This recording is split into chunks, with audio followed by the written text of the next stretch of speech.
Você vai ouvir agora uma mensagem da Igreja Presbiteriana de Taubaté, São Paulo. Deus o abençoe. Sou um apaixonado pelo apóstolo Paulo, pela forma que ele escreve, pela forma que ele se preocupa, pela forma que ele se dedica. Essa quinta-feira passada estávamos estudando acerca do livro de Atos dos Apóstolos, também lá em Campos do Jordão. Estávamos falando da conversão do apóstolo Paulo e falando de alguém que Deus preparou de forma determinada e capacitando de forma profunda para ser realmente um missionário, um apóstolo entre os gentios. E o apóstolo Pedro, na sua carta, diz que Paulo escreve coisas difíceis de entender, e é verdade, mas escreve coisas profundas e coisas cheias de amor, a fim de que o povo de Deus possa ser um povo realmente pleno da ação e da graça de Deus. E esse trecho que nós lemos, irmãos, é um trecho central na carta do apóstolo Paulo a Tito, que busca fazer com que a igreja que Tito precisava introduzir e fazer crescer ali em Creta fosse uma igreja forte. E temos que pensar acerca dessas coisas, não só porque temos procurado ser, e esse tem sido o tema da nossa igreja já há alguns anos, ser uma igreja forte, mas porque também, ao falarmos nessa noite, e pela manhã já estivemos louvando a Deus pela Páscoa, temos que pensar nesse texto como um texto que nos mostra uma Páscoa que é a única razão na qual uma igreja pode ser forte. E é por isso que o apóstolo Paulo é profundo, porque ele escreve acerca do ponto central da fé cristã, que é o fato de um Cristo que vem e manifesta a sua graça pela sua morte pelos pecadores e ressuscita, trazendo uma nova esperança a esses pecadores salvos. E essa carta é muito interessante e atual para falar acerca da formação de uma igreja forte num domingo de Páscoa, porque ela traz à tona tudo aquilo que nos envolve hoje. Temos vivido diante de uma sociedade que tem retirado o real valor da pessoa de Cristo. Na última sexta-feira, estava assistindo o jornal e por cerca de 1 minuto se falou da Páscoa dos chocolates. E cerca de 30 segundos se falou da Páscoa cristã, mas não verdadeiramente como se devia falar. Não a Páscoa, no sentido profundo da palavra. Ou cerca, perderam-se 1 minuto e meio e não se falou da verdadeira Páscoa. E às vezes, irmãos, nós mesmos vivemos e esquecemos desse verdadeiro sentido. O nosso Moeudi, no início do nosso culto, os irmãos devem estar lembrados que a oração dele foi que nós possamos ter a nossa Páscoa, viver a nossa Páscoa cada dia. E eu queria dizer para os irmãos que a palavra de Deus diz que o Espírito Santo de Deus intercede por nós, porque nós não sabemos orar como convém. E eu creio que foi o Espírito Santo de Deus que colocou essas palavras na boca dele. Porque é isso que realmente o apóstolo Paulo está querendo dizer nessa carta a Tito. Ele escreve para Tito no capítulo 1 e diz assim, no verso 5, uma das razões da carta: por esta causa te deixei em Creta, para que pusesse em ordem as coisas restantes. A missão de Tito, irmãos, era criar, fortalecer, fazer crescer uma igreja forte ali em Creta, uma ilha grega ao qual o apóstolo Paulo, na sua 4ª viagem missionária, passa e deixa Tito. Tito, que foi um companheiro, é um convertido gentio, companheiro do apóstolo Paulo na sua 2ª, 3ª e 4ª viagem, alguém experiente. No capítulo 2 de Gálatas nós podemos ver Tito passando pela dificuldade de não se colocar na circuncisão dos judeus cristãos, dos judaizantes, né? Alguns judeus se converteram, mas achavam que era necessário continuar com as mesmas tradições judaicas, porque afinal de contas a Bíblia que era pregada era o Velho Testamento. Mas o apóstolo Paulo, em Gálatas 2, diz que resistiu fortemente a todos esses e não permitiu que Tito fosse circuncidado. Aquilo, irmãos, naquele momento, era uma circunstância que tirava um pouco da força da ação salvadora de Jesus. Por quê? Não bastava a graça, você também precisava se circuncidar. Eu tenho que fazer coisas para me manter salvos. E esse missionário, companheiro de Paulo, que Paulo coloca ali para criar uma igreja forte. E Paulo chega para Tito e fala: Tito, para que essa igreja seja forte, ela precisa de algumas coisas. Ela precisa de líderes que sejam realmente servos de Deus. Ela precisa de bispos, presbíteros, superintendentes, que sejam homens que tenham caráter realmente de Cristo. E é isso que ele começa a falar a partir do verso 5, quando ele fala que Tito devia pôr em ordem as coisas restantes. Mas havia um outro problema, não havia apenas o problema da liderança, havia o problema das falsas doutrinas, coisas que nós vivemos hoje também. Aliás, irmãos, a igreja do nosso século passa por duas grandes crises. A primeira é líderes que não têm o caráter de Cristo. A segunda é de líderes que, por não terem o caráter de Cristo, se aproveitam da igreja para si mesmos. Isso eu estou falando dos líderes. Daqui a pouco eu vou falar da igreja, não se preocupem. E o apóstolo Paulo escreve a Tito e fala: Tito, você precisa corrigir essas coisas. Existem aí líderes palradores frívolos. Verso 10. Tagarelas. Pessoas, palradores são tagarelas. Pessoas com palavras vazias, que não têm o que dizer. E pessoas que estavam levando igrejas inteiras à perdição, irmãos. O texto aqui fala que essas pessoas são enganadores, especialmente os da circuncisão. E diz: olha, é preciso fazê-los calar, porque andam pervertendo casas inteiras. É importante nós sabermos que no início da igreja primitiva, as igrejas eram formadas nas casas. Atos capítulo 2.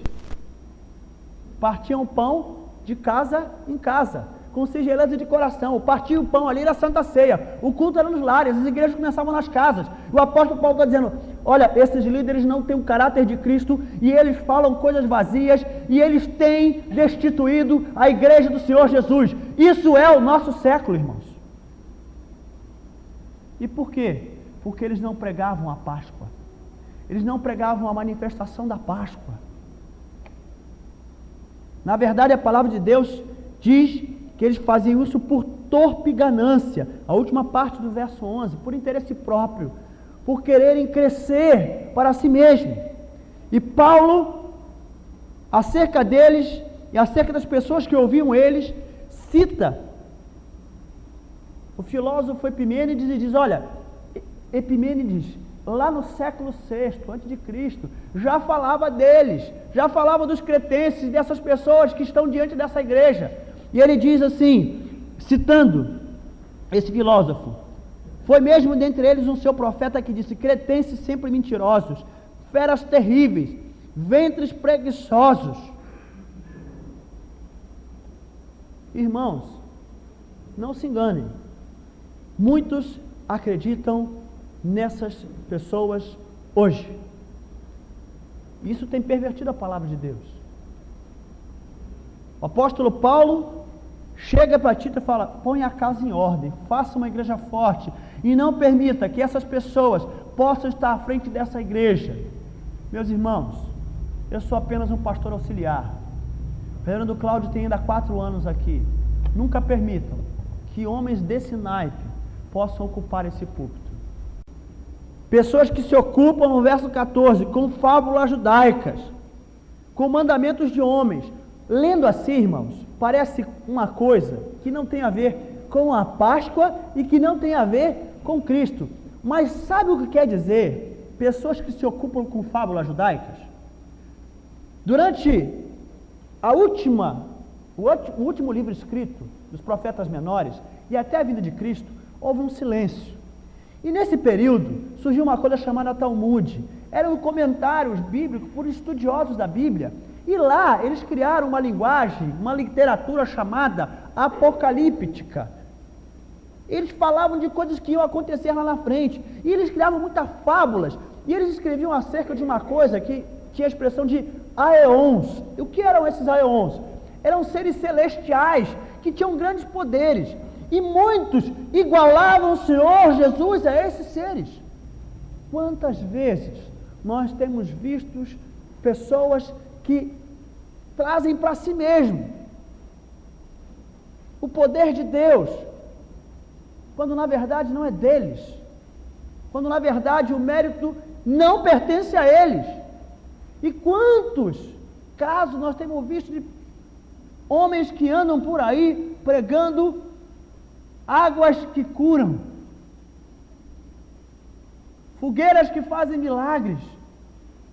Mentira, mentira.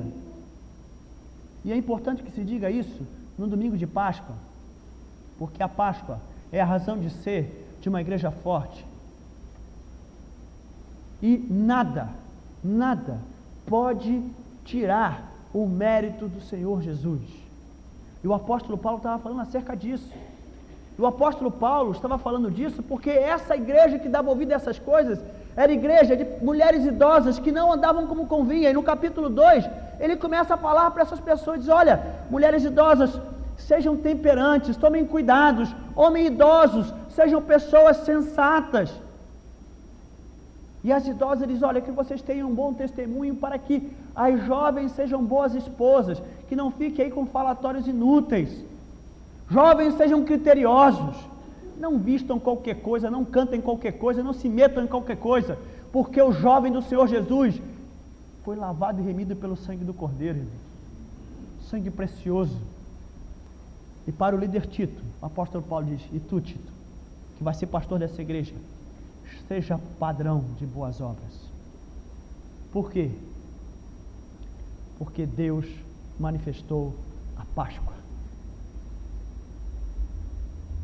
Porque Deus manifestou a Páscoa. E aí o cerne da carta de Paulo, o centro da carta de Paulo, fala: uma igreja forte é uma igreja que tem líderes com caráter verdadeiro. Uma igreja forte é uma igreja que não se envolve com coisas que tiram o mérito de Jesus. Uma igreja forte é uma igreja que tem que se conduzir de acordo com aquilo que o Senhor Jesus espera de nós, porque Ele se fez Páscoa. Não é isso que nós lemos? Eis o Cordeiro de Deus, que tira o pecado do mundo. O Cordeiro Pascual. E o apóstolo Paulo fala: olha, eu falo acerca de todas essas coisas porquanto a graça de Deus se manifestou Salvador a todos os homens. E é disso que eu quero falar nessa noite, irmãos. Da epifania da Páscoa. E quero dizer que estou usando essa expressão grega, não é por nenhuma questão erudita, não. É porque se a gente falar só de manifestação, não traduz a verdade que está aqui. A tradução normal para o que está aqui como manifestação da graça é uma manifestação divina específica. Epifania é Deus se manifestando divinamente. É por isso que nós lemos o capítulo 1 de João. No princípio era o Verbo, e o Verbo era Deus, e o Verbo estava com Deus, e o Verbo se fez carne, e habitou no meio de nós, e vimos sua glória, como glória do unigênito do Pai. O apóstolo Paulo está dizendo, e a palavra de Deus está dizendo para nós hoje, irmãos: nada pode tirar o mérito do Senhor Jesus, porque Ele se fez Páscoa, Ele se manifestou e se habitou no meio de nós. Vimos sua glória. O apóstolo Paulo, escrevendo a Timóteo, na sua segunda carta, aliás, a carta de Paulo a Timóteo e a Tito tem uma unidade com relação aos assuntos. O apóstolo Paulo, escrevendo na segunda carta a Timóteo, no capítulo 1, no verso 8, diz a Timóteo: não te envergonhes, portanto, do testemunho de nosso Senhor, nem do seu encarcerado que sou eu. Pelo contrário, participa comigo dos sofrimentos a favor do Evangelho, segundo o poder de Deus, que nos salvou e nos chamou com santa vocação, não segundo as nossas obras, mas conforme a sua própria determinação e graça que nos foi dada em Cristo Jesus, antes dos tempos eternos, e manifestada agora pelo aparecimento de nosso Salvador, Cristo Jesus, o qual não só destruiu a morte, como trouxe a luz, a vida e a imortalidade, mediante o Evangelho, porque a graça de Deus se manifestou a todos os homens. Aqui, irmãos, a palavra de Deus não está dizendo que todos serão objeto da graça, mas a palavra de Deus está dizendo que a graça, o grande amor de Deus imerecido, se manifestou na pessoa de Cristo, para que todos pudessem ver o grande amor de Deus. É por isso que João, que escreve o capítulo 1, no capítulo 3, vem e diz que Deus amou o mundo de tal maneira que entregou o seu Filho, que mandou o seu Filho, para que todo aquele que nele crê não pereça, mas tenha vida eterna. Ele está falando acerca disso, de um Cristo que se manifesta, que se faz efetivamente Páscoa. Não há méritos em nenhum outro, porque ninguém deixou a glória para se manifestar em graça. E o reflexo dessa graça, irmãos, é que Cristo, Ele não apenas se manifesta com o amor de Deus, mas esse amor se manifesta efetivamente em ato de remissão, de pagamento de dívida. O verso 13, do capítulo 2 de Tito, diz, no finalzinho: aguardando a bendita esperança e a manifestação da glória do nosso grande Deus e Salvador Cristo Jesus, o qual a si mesmo se deu por nós, a fim de remir-nos. Páscoa é a entrega de Cristo de forma cabal e voluntária, a fim de pagar o preço pelo nosso pecado. A palavra Páscoa, e aí a importância de nós entendermos a manifestação dessa Páscoa. Páscoa vem do hebraico pechá, que quer dizer passar por cima. E quando Cristo Jesus vem e encarna, efetivamente Deus manifesta a sua graça, que estava representada lá em Êxodo capítulo 13, irmãos. Porque lá em Êxodo capítulo 13 nós lemos que o sangue no umbral da porta devia ser espargido para que o anjo da morte passasse por cima. Páscoa é passar por cima, é Deus passando por cima dos nossos pecados. Por quê? Porque o Cordeiro sem mácula voluntariamente se entregou pelos nossos pecados. Isso é Páscoa. Isso não permite que nenhum de nós possa buscar qualquer mérito, nenhuma igreja, nenhum homem, nenhum outro ser, porque o próprio Paulo, esclarecendo acerca disso, no capítulo 3, a partir do verso 4, ele ilumina essa questão e diz: quando, porém, se manifestou a benignidade de Deus nosso Salvador, e o seu amor para com todos, não por obras de justiça praticada por nós, mas segundo sua misericórdia, Ele nos salvou mediante o lavar regenerador e renovador do Espírito Santo, que Ele derramou sobre nós ricamente, por meio de Jesus Cristo, nosso Salvador. Essa é a manifestação da Páscoa, essa é a manifestação da graça a todos os homens, Deus mostrando o seu amor a todos, para perdão dos pecados, para a purificação de um povo. Somos eleitos sim, irmãos. Somos escolhidos sim pela graça, porque a palavra de Deus diz que Ele remiu-nos de toda iniquidade. A gente acorda 5:30 da manhã para estar no culto de Páscoa, às 6 da manhã. Nós fazemos isso porque entendemos o sentido dessa Páscoa. Eu venho porque eu preciso glorificar o meu Deus, que me dá uma esperança da vida eterna, que por graça me salvou, pagou o preço do meu pecado, e eu venho, porque eu quero amanhecer no domingo de Páscoa, dizendo: Senhor, muito obrigado pela graça, muito obrigado, hoje eu te cultuo imperfeitamente, mas eu quero te louvar, porque eu creio que um dia eu vou te cultuar perfeitamente na glória. Será que é isso que nos move, irmãos? Eu creio que o Espírito Santo de Deus, que nos ajuda nas orações, quando colocou a oração na boca do presbítero Eudi, quis que nós entendêssemos isso. Isso é Páscoa dia após dia. E o apóstolo Paulo, irmãos, falando acerca dessa manifestação maravilhosa de graça, de Páscoa, ele diz: olha, isso tudo é sem mérito, isso tudo é sem nenhum merecimento, mas isso precisa de gratidão, isso precisa de renúncia. Irmãos, essa é a retribuição e única, e na verdade retribuição imperfeita, que nós podemos dar a Deus. O apóstolo Paulo, escrevendo a Romanos, diz: porque onde abundou o pecado, superabundou a graça. Que diremos, pois? Viveremos pecando? Não, pelo contrário. Santifiquemos, porque a graça foi abundante demais. Será que você entende isso? Quando eu leio esse texto, irmãos, e quando isso fala ao meu coração, eu fico pensando: por que Deus faz as coisas comigo? Porque Deus me escolheu. Ele podia ter escolhido qualquer outro. Por que Ele me escolheu?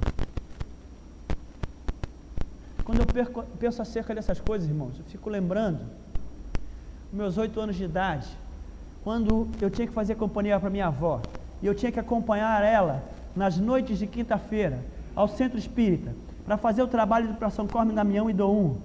Mas ao mesmo tempo o Senhor colocava uma senhora do outro lado da rua, num barracão, que acolhia crianças e que contava histórias da palavra de Deus e que evangelizava aquelas crianças, e eu estava lá. Quando eu fico pensando acerca dessas coisas, eu penso de alguém que foi colocado para Iemanjá, mas Deus escolheu, e escolheu você também. Isso é Páscoa, é Deus passando por cima daquilo que nós não merecemos, é Deus nos atingindo profundamente, com toda a benignidade. Quando eu olho para sexta-feira, irmãos, quando eu discuti com o irmão Josias e depois fui conversar com ele, eu fico pensando: meu Deus, ainda que fosse por um motivo de zelo e completamente equívoco meu, eu fico pensando: como Deus pode me atingir com a graça e me fazer pastor quando eu sou imperfeito? Isso é Páscoa. Isso é que tem que nos mover. E o apóstolo Paulo diz: olha, a Páscoa se manifestou através do Senhor Jesus, e Ele dá uma esperança para nós. Ele vai voltar em glória, e Ele nos escolheu como povo especial, nos purificou, nos lavou com o seu Espírito, para que nós fôssemos consolados e sustentados por esse Espírito, para vivermos sensata, justa e piedosamente. Quer viver a Páscoa dia após dia? Viva sensata, justa e piedosamente. Seja alguém ponderado, piedosamente. Seja alguém ponderado. Lute incansavelmente contra a sua natureza adâmica, contra a sua mente e o seu temperamento. Busque ter a mente de Cristo, que é equilibrada, que é sensata. Dê a cada um o que ele merece. Ao falar de justiça, o apóstolo Paulo usa essa expressão para os gregos, porque eles já ouviam daquilo há muito tempo. Aristóteles já tratava da equidade e da justiça, dizendo que justiça e equidade era a medida na qual eu dava a cada um o que ele merecia. E quando nós somos atingidos pela graça, irmãos, o que as pessoas merecem é reflexo da graça. Mas a última parte, piedosamente, é a mais fantástica de todas, irmãos. Sabe por quê? Porque pia, ou pio, é a expressão relacionada com a pessoa que deseja estar o mais próximo possível das coisas de Deus. E que, através da dinâmica da linguística, foi alterada para alguém que é amoroso, que é piedoso. E por quê? Se eu procuro viver o mais próximo possível das coisas de Deus, eu vou acabar refletindo o próprio Deus. E Deus é amor. Karen Blindex, autora da obra Festa de Babette, escreve a seguinte parábola. Uma aldeia, ela que era dinamarquesa, escreve acerca de uma aldeia bem longe, na Dinamarca. E nessa aldeia vivia um pastor e suas 2 filhas. E esse pastor dirigia um grupo de luteranos que, de forma regrada e habitual, se reuniam e eles falavam acerca de graça, e eles falavam acerca de salvação, e eles falavam acerca de comunhão. No entanto, com o passar dos anos, a autora descreve naquele livro uma comunidade onde um homem, membro daquele grupo, passou para trás várias vezes um outro irmão. Fala acerca de uma relação ilícita entre um homem e uma mulher no meio daquele grupo.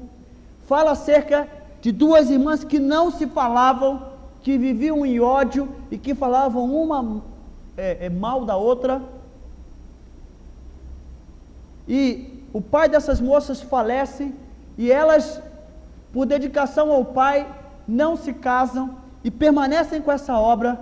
E após 32 anos, havia uma dessas moças que tinha um canto muito lindo, e um certo músico de Paris, Papin, foi até essa cidade, conheceu essa moça e queria que ela fosse cantar na Ópera de Paris, mas ela não aceitou por causa da obra e por causa do pai.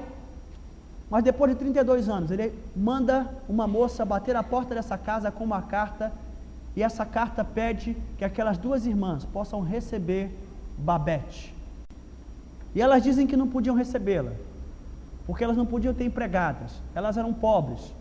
Mas ela sabia cozinhar, e ela disse que trabalharia em troca de um lar. Depois de muito tempo, irmãos, aquela aldeia já não era a mesma com Babette. Por quê?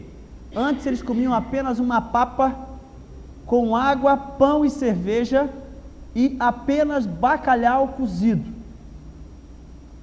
E ela, como era cozinheira, começa a fazer as coisas diferentes, e um belo dia ela tem uma notícia para essas irmãs.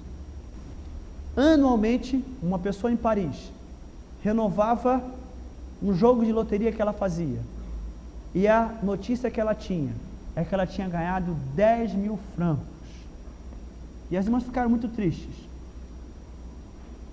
porque sabiam que ela iria embora.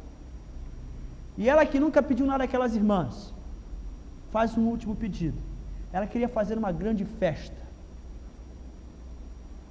e ela manda vir muitas coisas de Paris, codornizes, tartarugas, tudo que era o auge, o máximo da cozinha francesa. E ao preparar aquele jantar, muitos começam a comentar e a dizer que seria pecado participar daquela festa, seria inoportuno estar naquela situação, mas todos acabam indo à festa.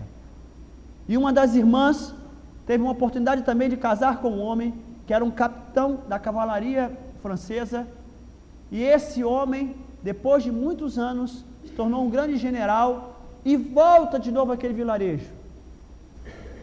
Na véspera daquela festa, ele é convidado à festa.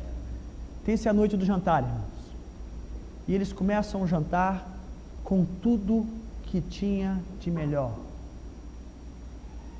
E aquele general, ao começar o jantar e ao comer daquelas iguarias, ele começa a dizer que o jantar daquele só era possível num café, no maior café, maior restaurante de Paris.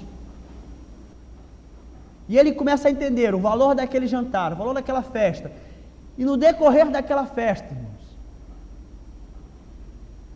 é terminada aquela relação ilícita. O homem que enganava o outro pede perdão. As irmãs que não se falavam começam a se falar. E todos acabam a festa com um discurso do general, e esse general faz uma elocução fantástica, e após isso eles saem e começam a cantar louvores a Deus do lado de fora naquele vilarejo. Acabada a festa, Babete está na cozinha exausta, e as irmãs voltam para falar com ela, tristes porque sabiam que ela iria, mas ela dá uma notícia às irmãs: como eu poderia voltar para Paris? A viagem é tão cara. E elas perguntam: e o dinheiro? Gastei todo e qualquer centavo no jantar que dei para vocês. 10.000 francos é o que custa um jantar no melhor café de Paris, onde eu era cozinheira-chefe. O discurso do general foi acerca da graça. Ele disse que muitas vezes os homens buscam a graça, mas limitam a graça porque tornam Deus finito. Mas quando eles descobrem a graça, eles percebem como Deus é grande e infinito, e como essa graça é um presente imerecido, a qual só pode esperar de quem é atingido por ela ações de agradecimento. E era exatamente sobre isso, irmãos, que o autor escreve. Graça é alguém dar tudo o que ela tem para pessoas que não merecem, sem esperar nada em troca. Esse texto fala disso, de um Deus que manifestou a sua graça através de Cristo Jesus, dando tudo o que ele tinha, se entregando completamente, sem esperar nada em troca. Mas o apóstolo Paulo vem e diz: como podemos negligenciar tão grande salvação? Por isso, renegadas a impiedade e as paixões mundanas, vivamos no presente século sensata, justa e piedosamente, porque a Páscoa foi manifestada no Cordeiro de Deus que tira o pecado do mundo, passando por cima de todos os nossos pecados, para que nós fôssemos um povo zeloso de boas obras. Igreja Presbiteriana de Taubaté, viva quantos anos mais Deus quiser intensamente essa graça. Eu quero convidar você, que é filho, que é pai, que é irmão, a entender a profundidade dessa graça e se esforçar diligentemente a retribuir tudo isso que Deus tem feito por nós. Vamos orar, irmãos.